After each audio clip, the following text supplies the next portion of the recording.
Assalamualaikum students. Welcome to MGD 101 lecture number 21. Revaluation of fixed assets. Fixed assets क्या होते थे? जो longer period के लिए बिजनेस के अंदर इस्तेमाल होते रहते थे।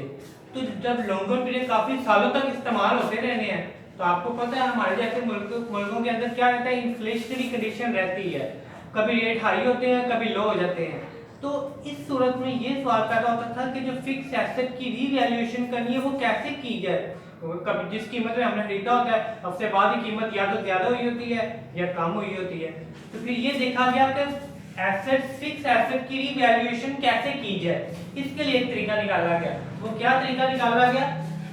Assets are valued at historical cost. कि जब भी फिक्स एसेट की आपने रीवैल्यूएशन करनी है, उसकी कीमत का अंदाजा लगाना है तो किस लिहाज से लगाओ? हिस्टोरिकल कॉस्ट के लिहाज से रिवैल्यूएशन की जाती है। अब क्वेश्चन नेक्स्ट ये रेज होता है आपके माइंड में कि हिस्टोरिकल कॉस्ट क्या होती है। हिस्टोरिकल कॉस्ट क्या होती है? Original cost plus additional cost. Original cost यानी कि वो मशीनरी या बिल्डिंग या जो भी चीज है, उस फर्नीचर, उसको किस कीमत पे आपने खरीदा था वो, plus additional cost. Additional cost का मतलब उसको इस्तेमाल के काबिल बनाने के लिए आपने उसके ऊपर जो खर्चे वगैरह जो कॉस्ट लगाई होगी, एक्स्ट्रा जो आपने उसके ऊपर कॉस्ट लगाई है वो होती है एडिशनल कॉस्ट। ठीक है, उसको मैनेज करने के लिए, अच्छी कंडीशन में लाने के लिए जो कॉस्ट लगाई है उसे कहते हैं एडिशनल कॉस्ट। ठीक है, हिस्टोरिकल कॉस्ट दो चीजों से मिलकर बनती है। कौन कौन सी? ओरिजिनल कॉस्ट से और नंबर 2 एडिशनल कॉस्ट। ठीक है, ये मैं नोट्स की तरह आपको बना देता हूं कि आप ताकि आपके लिए एमसीक्यूज करना आसान हो जाए।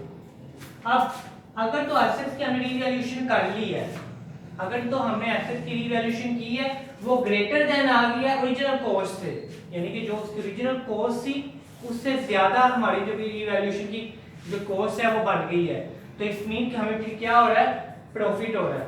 और इस वाइस वर्सा इसके उल्ट, अगर एसेट की रीवैल्यूएशन की है वो क्या है? लेस देन आई है ओरिजिनल कॉस्ट से, मीन हमें क्या हो रहा है? फिर लॉस हो रहा है। हमें स्टेबल करने के लिए कोई ना कोई पॉलिसी को चेंज करना पड़ेगा ताकि स्टेबल रह सके। उसके बाद फेयर वैल्यू। फेयर वैल्यू क्या होती है?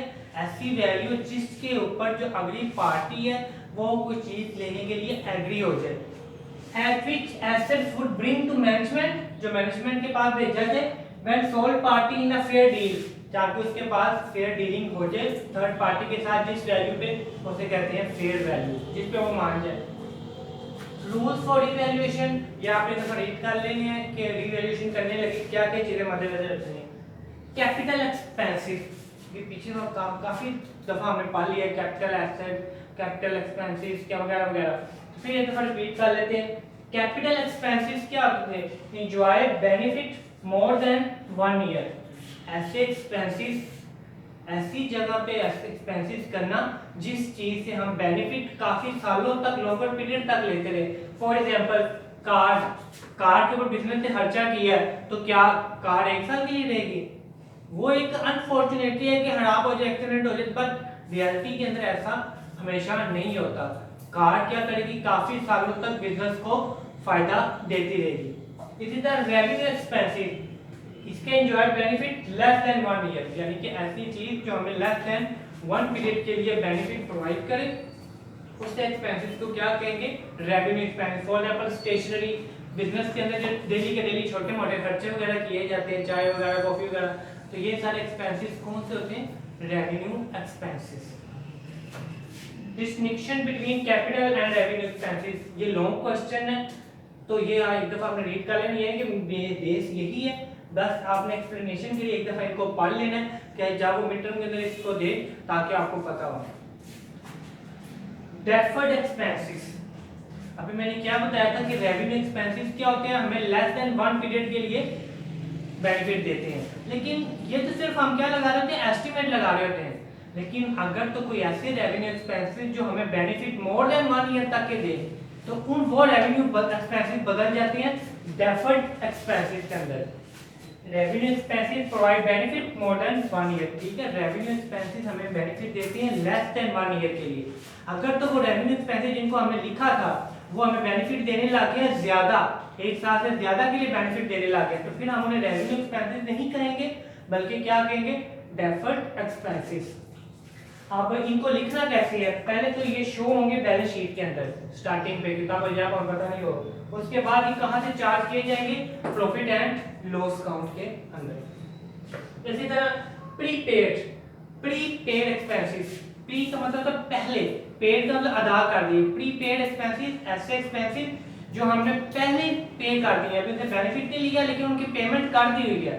तो याद रखो कि कोई भी किसी चीज के साथ जो प्रीपेड लफ्ज लिखा हुआ है तो वो आपके हमेशा करंट एसेट होता है, बैलेंस शीट के अंदर आएगा, जिसके साथ भी किसी चीज के साथ प्रीपेड लिखा हुआ है। Amount that are paid in advance, जो पहले दे दी हो टू वेंडर या क्रेडिटर को, to for goods and services, जो हम गुड्स या सर्विसेज उनसे ले रहे हैं उसके बदले में उनको पहले पेमेंट कर दी होती है।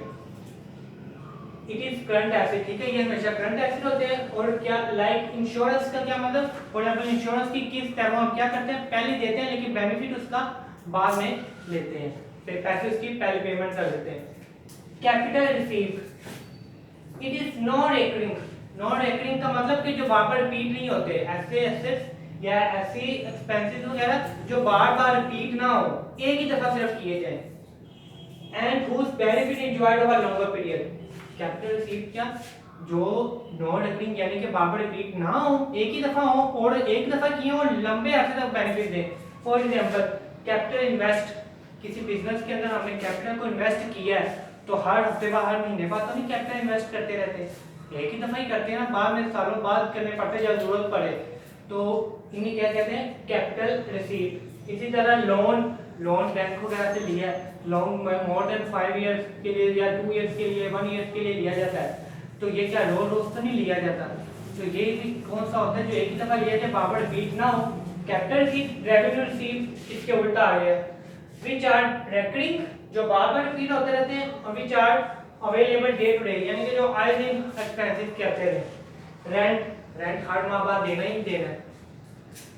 इंटरेस्ट, अगर कोई किसी से सूद लिया और उसको पता इंटरेस्ट दिया तो लेना ही, हमें देते ही रहना चाहिए, एक जो हमने पीरियड रखा होगा।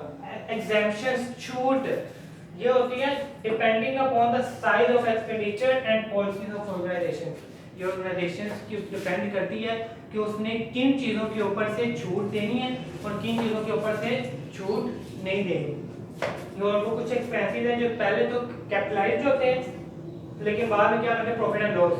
For example legal charges, repair, wages, freight and carriage and interest on loan, ये सारे हमारे क्या होते हैं, स्टार्ट एग्जेम्पशंस इनके ऊपर होती हैं।